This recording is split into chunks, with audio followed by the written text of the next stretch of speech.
عبداللہ بن عباس رضی اللہ عنہما کہتے ہیں کہ ہم لوگ رسول اللہ صلی اللہ علیہ وسلم کے ساتھ ایک سفر میں تھے کہ قربانی کا دن آ گیا، چنانچہ ہم نے گائے کی قربانی میں 7 آدمیوں اور اونٹ کی قربانی میں 10 آدمیوں کو شریک کیا۔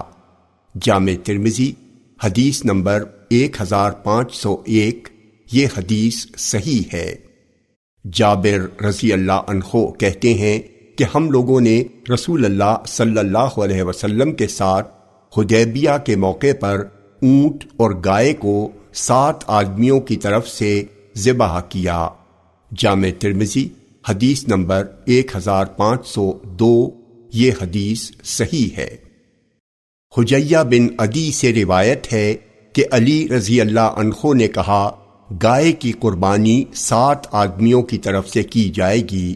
حجیہ کہتے ہیں میں نے پوچھا اگر وہ بچہ جنے؟ انہوں نے کہا اسی کے ساتھ اس کو بھی ذبح کر دو۔ میں نے کہا اگر وہ لنگڑی ہو؟ انہوں نے کہا جب قربان گاہ تک پہنچ جائے تو اسے ذبح کر دو۔ میں نے کہا اگر اس کے سینگ ٹوٹے ہوں؟ انہوں نے کہا کوئی حرج نہیں، ہمیں حکم دیا گیا ہے، یا ہمیں رسول اللہ صلی اللہ علیہ وسلم نے حکم دیا ہے کہ ہم ان کی آنکھوں اور کانوں کو خوب دیکھ بھال لیں۔ جامع ترمذی حدیث نمبر 1503، یہ حدیث حسن ہے۔ عطا بن یسار کہتے ہیں کہ میں نے ابو ایوب انصاری رضی اللہ عنہ سے پوچھا رسول اللہ صلی اللہ علیہ وسلم کے زمانے میں قربانیاں کیسے ہوتی تھیں؟ انہوں نے کہا ایک آدمی اپنی اور اپنے گھر والوں کی طرف سے ایک بکری قربانی کرتا تھا، وہ لوگ خود کھاتے تھے اور دوسروں کو کھلاتے تھے، یہاں تک کہ لوگ کثرت قربانی پر فخر کرنے لگے، اور اب یہ صورتحال ہو گئی جو دیکھ رہے ہو۔ جامع ترمذی حدیث نمبر 1505، یہ حدیث صحیح ہے۔ برا بن عازب رضی اللہ عنہما کہتے ہیں کہ رسول اللہ صلی اللہ علیہ وسلم نے قربانی کے دن ہمیں خطبہ دیا۔ آپ نے خطبے کے دوران فرمایا جب تک نماز عید ادا نہ کر لے کوئی ہرگز قربانی نہ کرے۔ برا کہتے ہیں میرے ماموں کھڑے ہوئے اور انہوں نے عرض کیا اللہ کے رسول، یہ ایسا دن ہے جس میں زیادہ ہونے کی وجہ سے گوشت قابل نفرت ہو جاتا ہے، اس لیے میں نے اپنی قربانی جلد کر دی تاکہ اپنے بال بچوں اور گھر والوں یا پڑوسیوں کو کھلا سکوں۔ آپ نے فرمایا پھر دوسری قربانی کرو۔ انہوں نے عرض کیا اللہ کے رسول، میرے پاس دودھ پیتی پٹھیا ہے اور گوشت والی 2 بکریوں سے بہتر ہے، کیا میں اس کو ذبح کر دوں؟ آپ نے فرمایا ہاں، وہ تمہاری دونوں قربانیوں سے بہتر ہے، لیکن تمہارے بعد کسی کے لیے جزا یعنی بچے کی قربانی کافی نہ ہوگی۔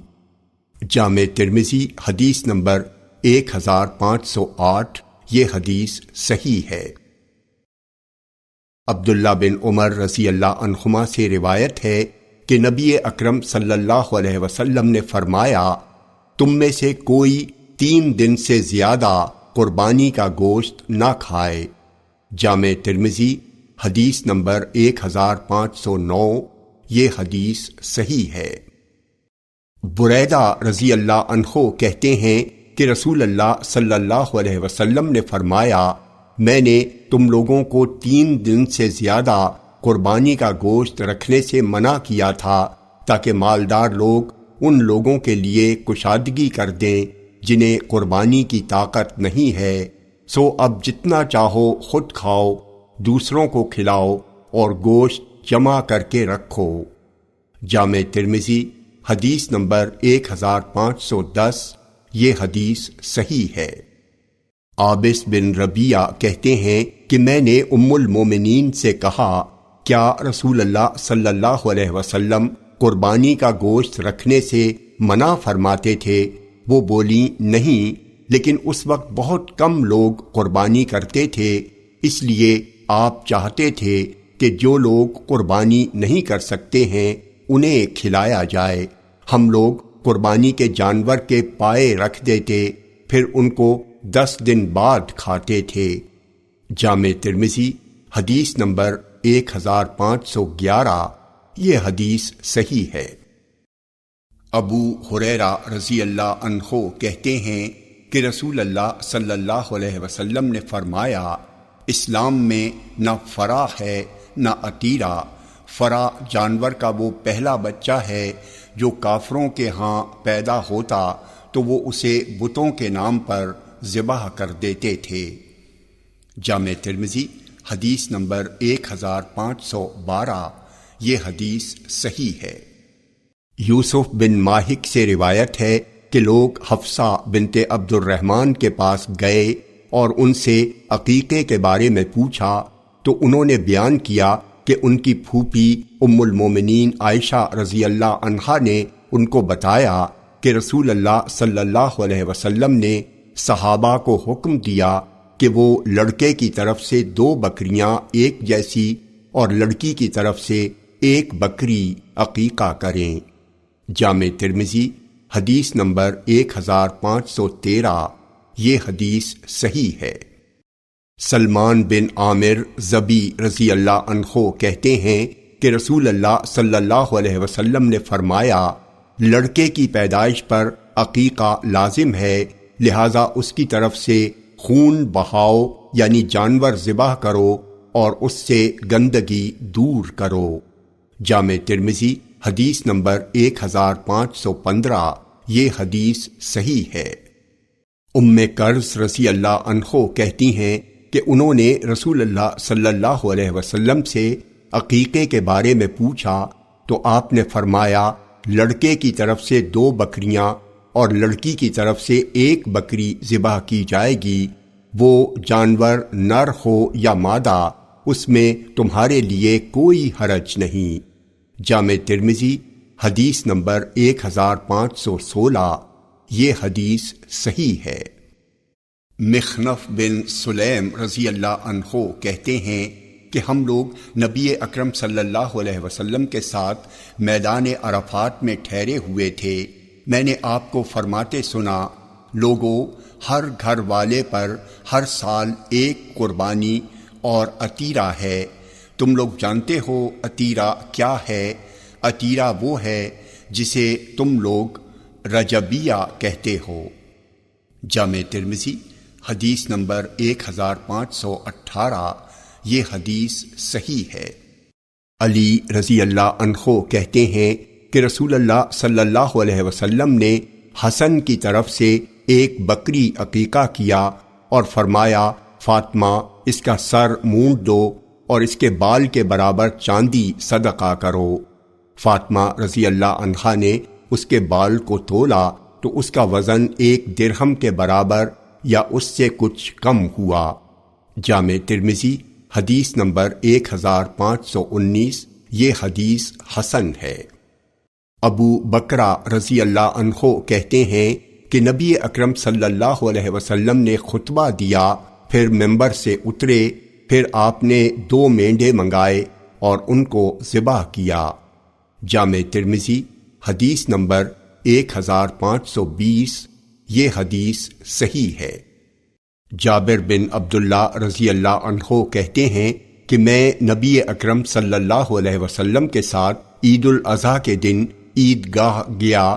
جب آپ خطبہ ختم کر چکے تو ممبر سے نیچے اترے، پھر 1 مینڈھا لایا گیا اور آپ صلی اللہ علیہ وسلم نے اس کو اپنے ہاتھ سے ذبح کیا اور ذبح کے وقت یہ کلمات کہے، بسم اللہ واللہ اکبر، ھذا عنی وَأَمَّن لَّمْ يُضَحِ مِنْ أُمَّتِي۔ جامع ترمذی حدیث نمبر 1521۔ یہ حدیث صحیح ہے۔ سمرہ رضی اللہ عنہ کہتے ہیں کہ رسول اللہ صلی اللہ علیہ وسلم نے فرمایا، ہر بچہ عقیقے کے بدلے گروی رکھا ہوا ہے، پیدائش کے 7ویں دن اس کا عقیقہ کیا جائے، اس کا نام رکھا جائے اور اس کے سر کے بال منڈائے جائیں۔ جامع ترمذی حدیث نمبر 1522۔ یہ حدیث صحیح ہے۔ ام المومنین ام سلمہ رضی اللہ عنہا سے روایت ہے کہ نبی اکرم صلی اللہ علیہ وسلم نے فرمایا، جو ماہ ذی الحج کا چاند دیکھے اور قربانی کرنا چاہتا ہو وہ جب تک قربانی نہ کر لے اپنا بال اور ناخن نہ کاٹے۔ جامع ترمذی حدیث نمبر 1523۔ یہ حدیث صحیح ہے۔ ام المومنین عائشہ رضی اللہ عنہا کہتی ہیں کہ رسول اللہ صلی اللہ علیہ وسلم نے فرمایا، مصیبت کے کاموں میں نظر جائز نہیں ہے اور اس کا کفارہ وہی ہے جو قسم کا کفارہ ہے۔ جامع ترمذی حدیث نمبر 1524۔ یہ حدیث صحیح ہے۔ ام المومنین عائشہ رضی اللہ عنہا سے روایت ہے کہ نبی اکرم صلی اللہ علیہ وسلم نے فرمایا، اللہ کی معصیت پر مبنی کوئی نذر جائز نہیں ہے اور اس کا کفارہ وہی ہے جو قسم کا کفارہ ہے۔ جامع ترمذی حدیث نمبر 1525۔ یہ حدیث صحیح ہے۔ ام المومنین عائشہ رضی اللہ عنہا سے روایت ہے کہ نبی اکرم صلی اللہ علیہ وسلم نے فرمایا، جو شخص نذر مانے کہ وہ اللہ کی اطاعت کرے گا تو وہ اللہ کی اطاعت کرے، اور جو شخص نذر مانے کہ وہ اللہ کی نافرمانی کرے گا تو وہ اللہ کی نافرمانی نہ کرے۔ جامع ترمذی حدیث نمبر 1526۔ یہ حدیث صحیح ہے۔ ثابت بن ضحاک رضی اللہ عنہ سے روایت ہے کہ نبی اکرم صلی اللہ علیہ وسلم نے فرمایا، بندے کے اختیار میں جو چیز نہیں ہے اس میں نذر صحیح نہیں ہے۔ جامع ترمذی حدیث نمبر 1527۔ یہ حدیث صحیح ہے۔ عقبہ بن عامر رضی اللہ عنہ کہتے ہیں کہ رسول اللہ صلی اللہ علیہ وسلم نے فرمایا، غیر متعین نذر کا کفارہ وہی ہے جو قسم کا کفارہ ہے۔ جامع ترمذی حدیث نمبر 1528۔ یہ حدیث صحیح ہے۔ عبد الرحمن بن سمرہ رضی اللہ عنہ کہتے ہیں کہ رسول اللہ صلی اللہ علیہ وسلم نے فرمایا، عبد الرحمن منصب امارت کا مطالبہ نہ کرو، اس لیے کہ اگر تم نے اسے مانگ کر حاصل کیا تو تم اسی کے سپرد کر دیے جاؤ گے، اور اگر وہ تمہیں بن مانگے ملی تو اللہ کی مدد و توفیق تمہارے شامل ہوگی، اور جب تم کسی کام پر قسم کھاؤ پھر دوسرے کام کو اس سے بہتر سمجھو تو جسے تم بہتر سمجھتے ہو اسے ہی کرو اور اپنی قسم کا کفارہ ادا کر دو۔ جامع ترمذی حدیث نمبر 1529۔ یہ حدیث صحیح ہے۔ ابو ہریرہ رضی اللہ عنہ سے روایت ہے کہ نبی اکرم صلی اللہ علیہ وسلم نے فرمایا، جو آدمی کسی امر پر قسم کھائے اور اس کے علاوہ کام کو اس سے بہتر سمجھے تو وہ اپنی قسم کا کفارہ ادا کرے اور وہ کام کرے جسے وہ بہتر سمجھتا ہے۔ جامع ترمذی حدیث نمبر 1530۔ یہ حدیث صحیح ہے۔ عبداللہ بن عمر رضی اللہ عنہما کہتے ہیں کہ رسول اللہ صلی اللہ علیہ وسلم نے فرمایا، جس نے کسی امر پر قسم کھائی اور ساتھ ہی انشاءاللہ کہا تو اس قسم کو توڑنے کا کفارہ نہیں ہے۔ جامع ترمذی حدیث نمبر 1531۔ یہ حدیث صحیح ہے۔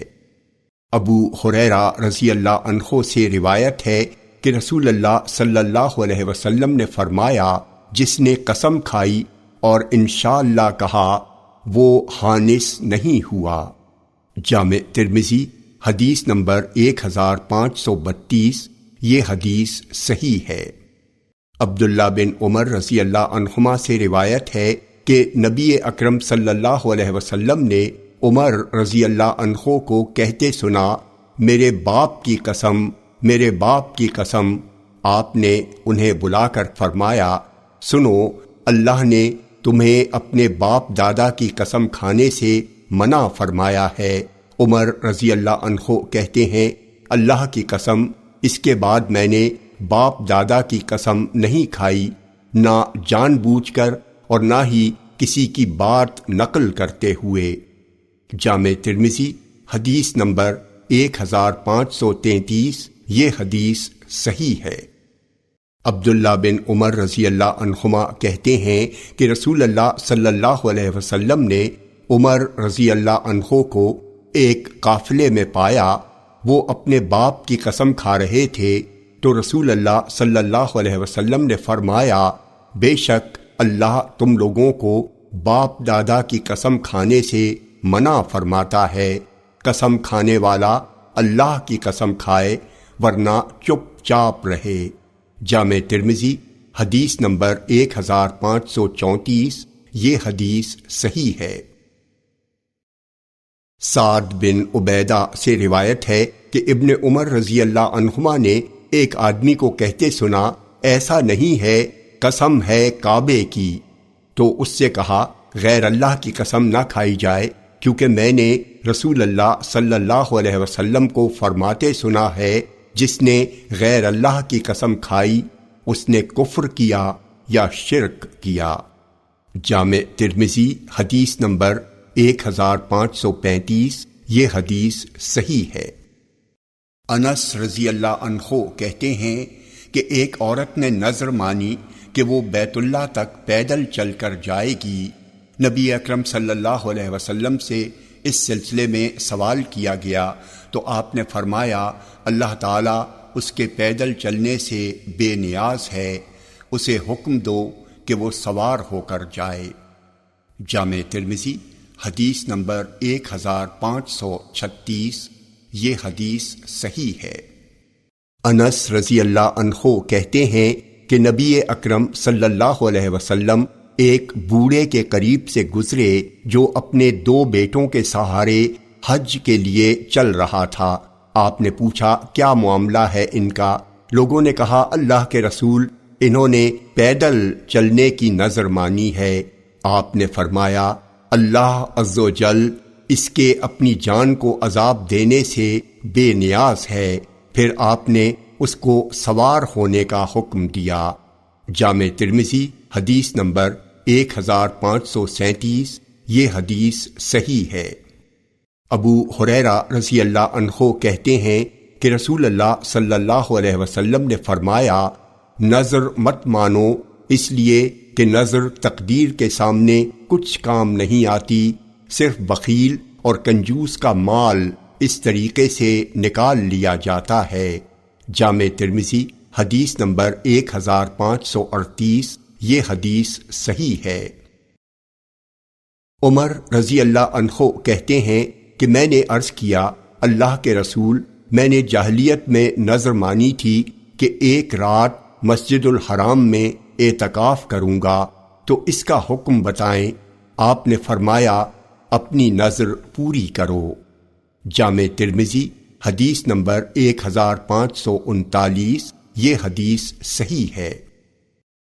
عبداللہ بن عمر رضی اللہ عنہما کہتے ہیں کہ رسول اللہ صلی اللہ علیہ وسلم قسم کھاتے تھے تو اکثر لا و مقلب القلوب کہتے تھے، نہیں دلوں کے بدلنے والے کی قسم۔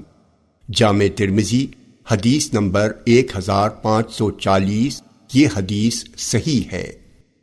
ابو ہریرہ رضی اللہ عنہ کہتے ہیں، میں نے رسول اللہ صلی اللہ علیہ وسلم کو فرماتے سنا، جس نے ایک مومن غلام کو آزاد کیا، اللہ اس غلام کے ہر عضو کے بدلے آزاد کرنے والے کے ایک ایک عضو کو آگ سے آزاد کرے گا، یہاں تک کہ اس غلام کی شرمگاہ کے بدلے اس کی شرمگاہ کو آزاد کرے گا۔ جامع ترمذی حدیث نمبر 1541، یہ حدیث صحیح ہے۔ سوید بن مقرن مزنی رضی اللہ عنہ کہتے ہیں کہ صورتحال یہ تھی کہ ہم 7 بھائی تھے، ہمارے پاس ایک ہی خادمہ تھی، ہم میں سے کسی نے اس کو تماچا مار دیا تو نبی اکرم صلی اللہ علیہ وسلم نے حکم دیا کہ ہم اس کو آزاد کر دیں۔ جامع ترمذی حدیث نمبر 1542، یہ حدیث صحیح ہے۔ ثابت بن ضحاک رضی اللہ عنہ کہتے ہیں کہ رسول اللہ صلی اللہ علیہ وسلم نے فرمایا، جس نے اسلام کے سوا کسی دوسرے مذہب کی جھوٹی قسم کھائی وہ ویسے ہی ہو گیا جیسے اس نے کہا۔ جامع ترمذی حدیث نمبر 1543، یہ حدیث صحیح ہے۔ ابو ہریرہ رضی اللہ عنہ کہتے ہیں کہ رسول اللہ صلی اللہ علیہ وسلم نے فرمایا، تم میں سے جس نے قسم کھائی اور اپنی قسم میں کہا لات اور عزا کی قسم ہے، وہ لا الہ الا اللہ کہے، اور جس شخص نے کہا آؤ جوا کھیلیں وہ صدقہ کرے۔ جامع ترمذی حدیث نمبر 1545، یہ حدیث صحیح ہے۔ عبداللہ بن عباس رضی اللہ عنہما سے روایت ہے کہ سعد بن عبادہ رضی اللہ عنہ نے رسول اللہ صلی اللہ علیہ وسلم سے ایک نذر کے بارے میں جو ان کی ماں پر واجب تھی اور اسے پوری کرنے سے پہلے وہ مر گئیں فتویٰ پوچھا، تو نبی اکرم صلی اللہ علیہ وسلم نے فرمایا ان کی طرف سے نذر تم پوری کرو۔ جامع ترمذی حدیث نمبر 1546، یہ حدیث صحیح ہے۔ ابو امامہ رضی اللہ عنہ اور دوسرے صحابہ نبی اکرم صلی اللہ علیہ وسلم سے روایت کرتے ہیں کہ آپ نے فرمایا، جو مسلمان کسی مسلمان کو آزاد کرے گا تو یہ آزاد کرنا اس کے لیے جہنم سے نجات کا باعث ہوگا۔ اس آزاد کیے گئے مرد کا ہر عضو اس آزاد کرنے والے کے عضو کی طرف سے کفایت کرے گا۔ جو مسلمان دو مسلمان عورتوں کو آزاد کرے گا تو یہ دونوں اس کے لیے جہنم سے خلاصی کا باعث ہوں گی۔ ان دونوں آزاد عورتوں کا ہر عضو اس کے عضو کی طرف سے کفایت کرے گا۔ جو مسلمان عورت کسی مسلمان عورت کو آزاد کرے گی تو یہ اس کے لیے جہنم سے نجات کا باعث ہوگی۔ اس آزاد کی گئی عورت کا ہر عضو اس آزاد کرنے والے کے عضو کی طرف سے کفایت کرے گا۔ جامع ترمذی حدیث نمبر 1547، یہ حدیث صحیح ہے۔ انس رضی اللہ عنہ سے روایت ہے کہ جب رسول اللہ صلی اللہ علیہ وسلم خیبر روانہ ہوئے تو وہاں رات کو پہنچے، اور آپ جب بھی کسی قوم کے پاس رات کو پہنچتے تو جب تک صبح نہ ہو جاتی اس پر حملہ نہیں کرتے۔ پھر جب صبح ہو گئی تو یہود اپنے پھاوڑے اور ٹوکریوں کے ساتھ نکلے۔ جب انہوں نے آپ کو دیکھا تو کہا محمد ہیں، اللہ کی قسم محمد لشکر کے ہمراہ آ گئے۔ رسول اللہ صلی اللہ علیہ وسلم نے فرمایا، اللہ اکبر، خیبر برباد ہو گیا۔ جب ہم کسی قوم کے میدان میں اترتے ہیں اس وقت ڈرائے گئے لوگوں کی صبح بڑی بری ہوتی ہے۔ جامع ترمذی حدیث نمبر 1550، یہ حدیث صحیح ہے۔